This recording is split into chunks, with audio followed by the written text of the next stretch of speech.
Okay, good day out there today, red zone day. So, looking forward to finishing this week tomorrow at FanFest. It'll be a big day. Our players are looking forward to it, get back in our stadium. Hope to see a lot of people out there. We had a good response here in Spartanburg the other day, hoping to see a bunch of people out there. It'll be good energy, and we hopefully put on a good show. How would you evaluate Bryce's play today and just in general so far? He threw a pick today, but also some TDs. Yeah, I thought Bryce had a good day today in the red zone. When you get down there, really tight windows, right, as we all know. And so, stage where you have to try things out. Like, we're going to tell him, hey, challenge yourself. See if you can put the ball in that place, in that window, against that coverage. We need to find those things out now. What are we comfortable with? Did you like the way he ran that route? So I thought Bryce did a great job of that today, as did all the quarterbacks. You throw enough down there, you're going to have some good ones and some bad ones. But I thought it was a good day. Today was a pretty quick practice. Is that a matter of plan or efficiency or what? Yeah, everything, yes. Yes and yes, yeah. And, so we kind of go, we have short days, medium days, and long days. And so there's a pattern and a method, and, and it's mostly time related. We want the periods to be fast and hard and intense, full speed. So the way we kind of make it in those three categories is by the length more than anything, more as far as intent. We walk through in the morning, full intensity in the afternoon, but then just switch the duration up. With C.J. Henderson out, Keith Miller obviously has to step up. He had to pick the red zone drills. What have you seen from him so far? What do you think of your cornerback depth? I'm sorry, one more time. That was 100% my fault. No, you're good. My brain was somewhere else for a split second.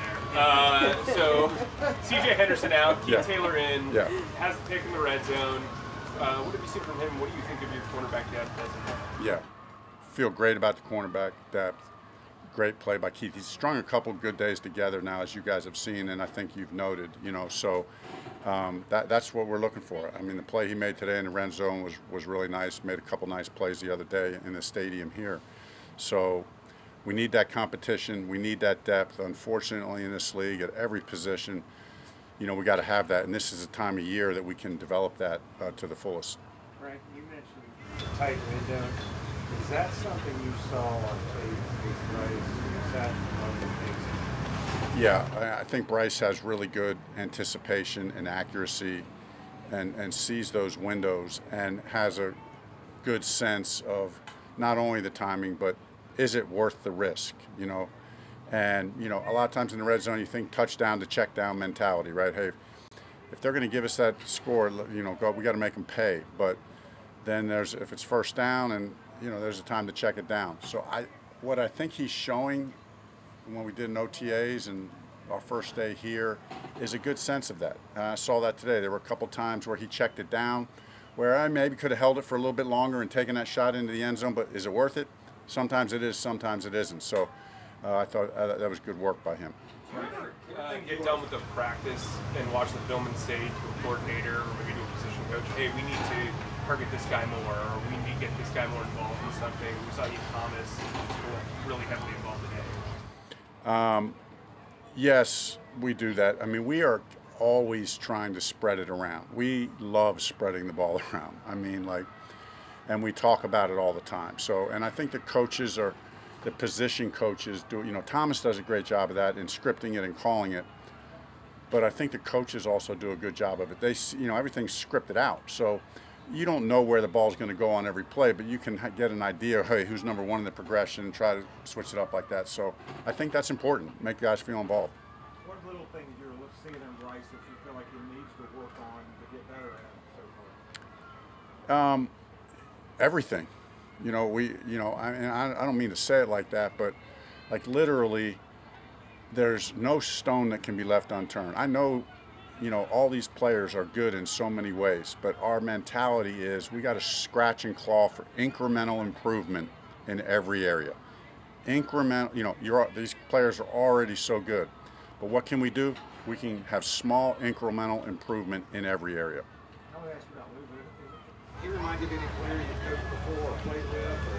Bryce? Frankie. Oh, Frankie. No, he's a unique guy. Frankie's so unique. That guy, he has so much energy, such a good player, so versatile. You know, I was talking to Scott the other day, and I said, how do we end up with this guy? You know what I mean? Man, this was like the steal of the century, you know, getting Frankie on this team. So love his leadership, love his play, his consistency, his aggressiveness. Yeah, we're in a good place with Frankie. He said that this move made sense and that he feels welcome. What do you think he can bring to the defense? Yeah, you know, he's a playmaker. I mean, he's been a consistent playmaker. He's had production, you know, athletic guy, smart guy. And, you know, listen, we got to get to know him, but everything we know, be a good teammate. You know, obviously culture is really important to us, you know, team first mentality. So, you know, he'll have a chance to work himself in and prove that. You've seen Bryce and DJ build some good chemistry. What have you seen out of those two the past few days? It's been good. Yeah, we got to keep doing that. That connection's important, and I think they feel that, and I think they're working at it. I think Bryce is doing a phenomenal job behind the scenes, you know, and stuff that nobody's seeing. You know what he's doing back at night when they're all hanging out back in the dorm, or, you know, just conversations, watching a little tape here, watching a little tape there, you know, whatever. I think those things are all important with a quarterback building chemistry with the receivers.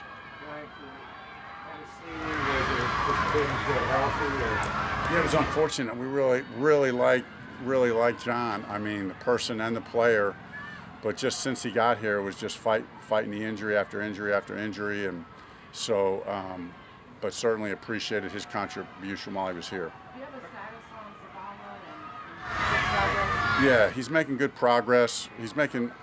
Actually, I think he's made really good progress in the last couple days. You know. And man, we're really eager to see him get back out there. Think that he can really help us, and but we don't want to rush it. You know, you got to be smart. So, you know, I was talking to our medical team this morning. Maybe start to see him out in the field doing a little something. Maybe later in the week or early next week. You know, that's all kind of we'll wait and see. But he is making good progress. Frank, Eddie, you know, used to have some competition. He doesn't have any here this year. How would you evaluate his performance so far heading into the season? Eddie's been great. You know, I think he earned that last year with the year that he had. So, still got to prove it every day. But you know, you know, that combination that trio that we have as specialists, we feel, you know, is pretty top notch. So he's looked good so far. Frank, when you talk about incremental improvement for Bryce, are there things you already see a week into camp that he's doing differently and better than he was before camp started?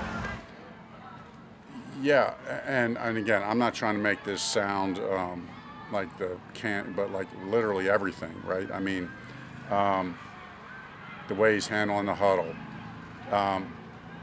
you know, how he's getting through progressions, his contribution in meetings, what he sees, what he likes, the way he leads, you know, on the field and off the field. You know, that's the goal, right? So that is a goal, and like we're really serious about that. Like, you got to have that mentality that you can keep getting better, and he does have that. We'll do a couple more questions. With Dion, is he someone that can play both inside and outside? And how many of those guys on the roster do you feel like you have in the Yeah, that's a great question. You know, I do think Dion has some versatility. I think we primarily see him as an inside guy, but you know, I don't like to limit guys. You know, he certainly has enough experience and the difference. I'm not, you know, all the systems that systems he's played in, coaches he's played under. So, I need to get to know his game a little bit more. Obviously, EJ and the defensive staff will lead that effort, but excited to have him, his experience, his versatility on the team. Frank, now that you've had more time to work with Thomas Brown and building and tweaking this offense, what stands out about what you do? I mean, I could literally stand here for the next hour and talk about, you know, all the positive traits that he brings. He's such a great leader. He's got a brilliant mind. You know, his philosophy on offense, you know, from coming and working with McVay for a few years and some of the other offenses that he's been in is a little different.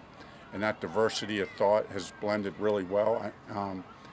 He's not only a great leader, but like his and mine relationship has gotten really super tight pretty fast. You know, and I think the trust level between the two of us is really high.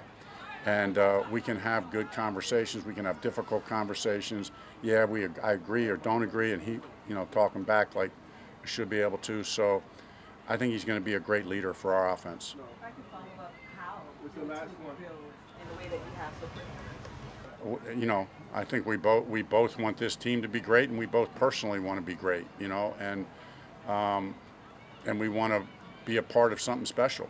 And we know that. And listen, I know everybody knows this, but that's what it's going to take. That's what it's going to take. And so that process has been a lot of fun. It's kind of refreshing. You start new somewhere, and transition's always hard, but you find out it's very, very rewarding, and that's what I think we're experiencing. Thank you.